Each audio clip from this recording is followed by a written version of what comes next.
Das Ziel war schon, wir wollen etwas erreichen, eine Show, ein Experience, ein Erlebnis erreichen, wo wir selbst immer wieder gern reingehen. Wo wir sagen, wenn Freunde von uns kommen aus Miami oder aus Malnitz-Oberfellach oder von irgendwelchen anderen Weltgegenden, wenn Freunde kommen, dass wir sagen, gut, es ist schön, dass du in Wien bist, schau dir das Kunsthistorische Museum an und den Stephansdom und vielleicht gehen in den Prater und fahren im Riesenrad, aber das schauen wir uns gemeinsam an.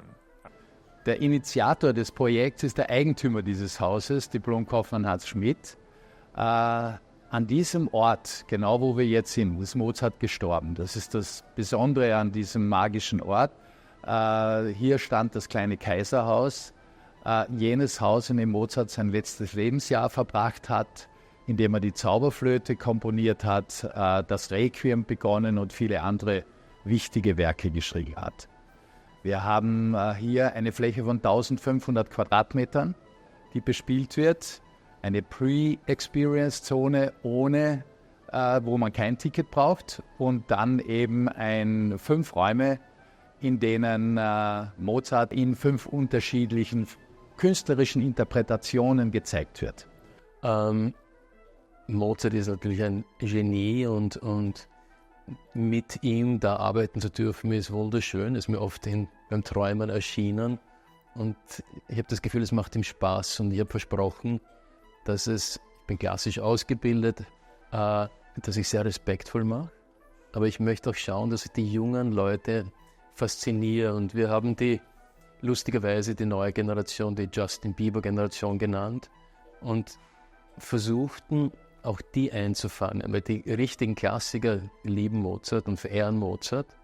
Die wollen wir natürlich nicht abschrecken, aber das neue Publikum hineinziehen. Und da haben wir mit neuen Klängen gearbeitet und es war so wichtig, das akustische System so toll wie möglich zu machen.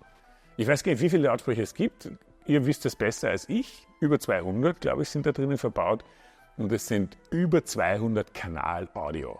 Also es gibt außer in diesem einen Raum nirgends 2 Lautsprecher, die innerhalb einer ganzen Stunde dasselbe Signal bekommen. Das sind alles andere Signale. Und dann sind wir hier gesessen und ich erinnere mich, da an diesem Tisch, und vielleicht war es ein bisschen anders, weiß ich jetzt nicht, aber ungefähr so hat es halt ausgeschaut.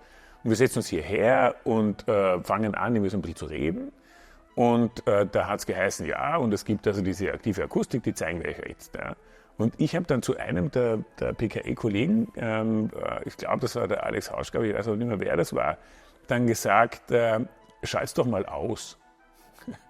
Weil es war klar, so wie jetzt dieser Effekt, ja, du schaltest das aus und es ist eine komische, eigenartige, nichtssagende, uninteressante Büro-Kack-Akustik, sage ich jetzt mal etwas böse. Ja.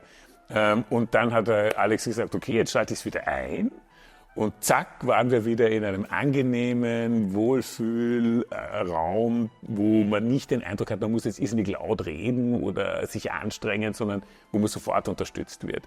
Und da war klar, das wollen wir haben. Ich habe mir dann gedacht, okay, ich meine, das ist eine Riesenhütte hier und die haben doch einige Leute. Und es ist die Idee entstanden, dass wir sagen, komm, da machen wir doch nicht die Akustik mit der PKE, sondern das ganze Ding. Ich glaube, ich weiß gar nicht, was da alles technisch so passiert ist. Ich habe die Blueprints gesehen, die PKE gehabt haben. Das waren Folder, die waren Schuhschachtelgröße. Und wie das zustande gekommen ist, ist ein Wunder der Technik. Das sind wirklich tausende Meter von Kabeln und viele hundert Lautsprecher und Verstärker.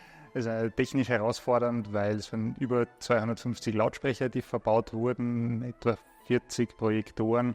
Das Ganze auf engem Raum, also mit sehr geringen Raumhöhen. Das war eigentlich die Hauptherausforderung, dass man sich die Beckeninstallationen mit vielen anderen Gewerken wie Elektro und Lüftung teilen darf und trotzdem noch den richtigen Platz finden muss für jedes Gerät. Einer der wichtigsten Aspekte war, dass das ein hochverfügbares System sein muss. Die Tour wird mehrmals am Tag abgespielt. Es gibt keine Schließtage. Die Experience hat von Montag bis Sonntag geöffnet. Und da war es wichtig, dass wir auf Marken und auf Produkte und auf Lösungen setzen, wo wir wissen und die Erfahrung auch haben, dass diese hochverfügbar sind, keine Ausfälle haben. Und selbst wenn, wo wir schnell eine Lösung des Problems herbeiführen können. Und da war es mal wichtig, von vornherein das Konzept der einzelnen Stationen zu verstehen und dahinter dann mit dem Systemdesign, sage ich jetzt mal, betriebssicher ein Konzept zu erstellen, welches einfach 24 Stunden, also 12 Stunden am Tag durchgehend läuft. Das ist eine Klangwelt, die aus Mozart geschöpft ist und trotzdem was ganz Eigenes wird. Und da auch wieder, ich habe keine Ahnung, wie viele Kanäle da drinnen sind, aber da auch der Raum, der für sich klingt und ein eigenes Instrument wird. Der Raum, der zum Musikinstrument wird. Und auch da wieder ganz wichtig, dass sich die Technik nicht wichtig macht. Ich brauche da nicht ein Pseudo-Animations-3D-Getue, wo eine Fliege im Raum herumfliegt. Das sind so alberne Spielereien, die Showing-off sind, sondern wo man mit Hilfe dieser im hochkomplexen Technik so simpel, einfach, überzeugend, klar auf das Erlebnis orientiert wie möglich wird und trotzdem sie im maximalen Ausmaß nützt.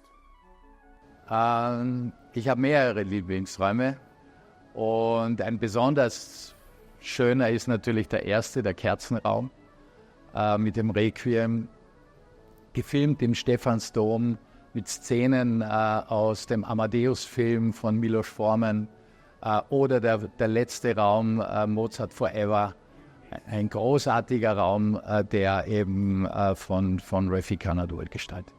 Aber es sind eigentlich alle. Zum Glück hat die Woche 7 Tage, aber leider sind wir nur 5 Räume. Also ich glaube, dass jeden Tag ein anderer Raum. Es sind wirklich alle faszinierend.